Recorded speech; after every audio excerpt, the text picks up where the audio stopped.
13 दिसंबर 2001 को संसद में हमला कैसे हुआ, कौन लोग थे और उनके साथ क्या हुआ, चलिए जान लेते हैं। तारीख थी 13 दिसंबर 2001। ठंड का मौसम था और बाहर धूप खिली हुई थी। संसद का विंटर सेशन चल रहा था और महिला आरक्षण बिल पर हंगामा जारी था। इस दिन इस बिल पर चर्चा होनी थी, लेकिन लगभग 11:02 पे हंगामे के बीच संसद को स्थगित कर दिया गया। इसके बाद समय के प्रधानमंत्री अटल बिहारी वाजपेयी और विपक्ष की नेता सोनिया गांधी संसद से बाहर निकल गए। इस वक्त तक सब कुछ ठीक था, लेकिन अगले चंद मिनटों में संसद भवन के बाहर जो हुआ उसके बारे में कभी किसी ने कल्पना भी नहीं की थी। Security officer vice president Krishnakant Sharma का इंतजार कर रहे थे।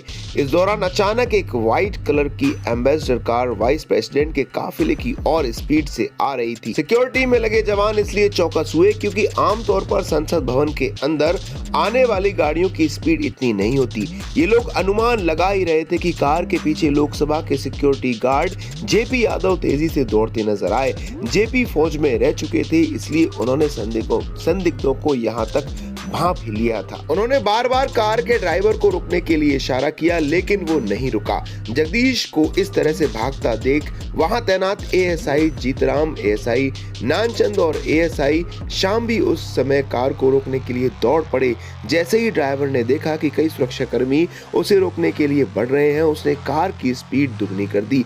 वो आगे आने वाले मोड़ पर बैलेंस खो बैठा और उसकी गाड़ी फुटपाथ पर चढ़ गई और आगे जाके रुक गई। करीब 11:30 बजे उपराष्ट्रपति के सिक्योरिटी गार्ड उनके बाहर आने का इंतजार कर ही रहे थे।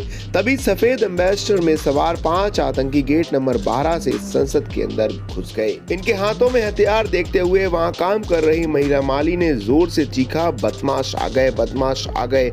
10 मीटर दूर खड़ी महिला माली को एक आतंकवादी ने गोली मार दी और सभी AK-47 बंदूकों से अंधाधुंध फायरिंग करने लगे। उन्हें रोकने का प्रयास करने वाले 4 सिक्योरिटी ऑफिसर गंभीर रूप से घायल हो गए। संसद के अंदर और बाहर दूसरे लोगों को लग रहा था कि कोई पटाखे फोड़ रहा है। गोलियों की आवाज के साथ बीच में एक जोरदार धमाका होता है। सुरक्षा में लगे जवान और ऑफिसर तुरंत गेट नंबर 11 की तरफ दौड़ते हैं। वायरलेस पर जेपी यादव ने सूचना दे दी है कि संसद पर आतंकी हमला हो चुका है। इसी के साथ सायरन बजने लगता है। सायरन बजने के साथ लोग इधर उधर दौड़ने लगते हैं। ये वो समय था जब संसद भवन के अंदर सुरक्षा बलों के पास इतने ज्यादा हथियार नहीं होते थे। जेपी यादव ही लगभग हर गाड़ी की जाँच करते थे। अलार्म के बजने और वायरलेस पर खबर मिलते ही संसद के सारे दरवाजे बंद कर दिए गए। सुरक्षा में लगे जवान सतर्क हो गए। सदन में मौजूद गृह मंत्री LK आडवाणी और रक्षा मंत्री जॉर्ज फर्नांडीज समेत सरकार में शामिल सीनियर मिनिस्टर्स को सुरक्षित जगहों पर ले जाकर छिपा दिया गया। कहा जाता है कि एक आतंकवादी संसद में घुसने के लिए गेट की तरफ बढ़ रहा था। उसने ग्रेनेड की पिन निकाली और अगले ही पल वो कारों के लिए लगी तारों के बैरिकेड्स में फंस गया। उसके हाथ से ग्रेनेड गिरा और ब्लास्ट हो गया और इसके साथ उसकी मौके स्थल पर ही मौत हो गई। सुरक्षा एजेंसियों के जवानों ने बाकी 4 आतंकवादियों के रास्ते ब्लॉक कर दिए थे। वे आगे नहीं बढ़ पा रहे थे। हड़बड़ाहट में चारों छिपने के लिए जगह खोज ही रहे थे। एक आतंकी गेट नंबर 5 की तरफ बढ़ रहा था। इसी दौरान एक जवान ने उसे ढेर कर दिया। अब तक 5 में से 2 आतंकवादी मारे जा चुके थे। आतंकवादी आत्मघाती हमला बनकर आए थे। उन्हें पता था कि उनका बचना अब मुश्किल है। तीनों ने संसद भवन के अंदर घुसने की कोशिश में ब्लाइंड फायरिंग करना शुरू कर दिया और गेट नंबर 9 की तरफ बढ़ने लगे। हमारे जवानों ने उन्हें गेट नंबर 9 से थोड़ा पहले ही घेर लिया। दोनों ओर से फायरिंग हो रही थी। फायरिंग के साथ आतंकी ग्रेनेड भी फेंक रहे थे।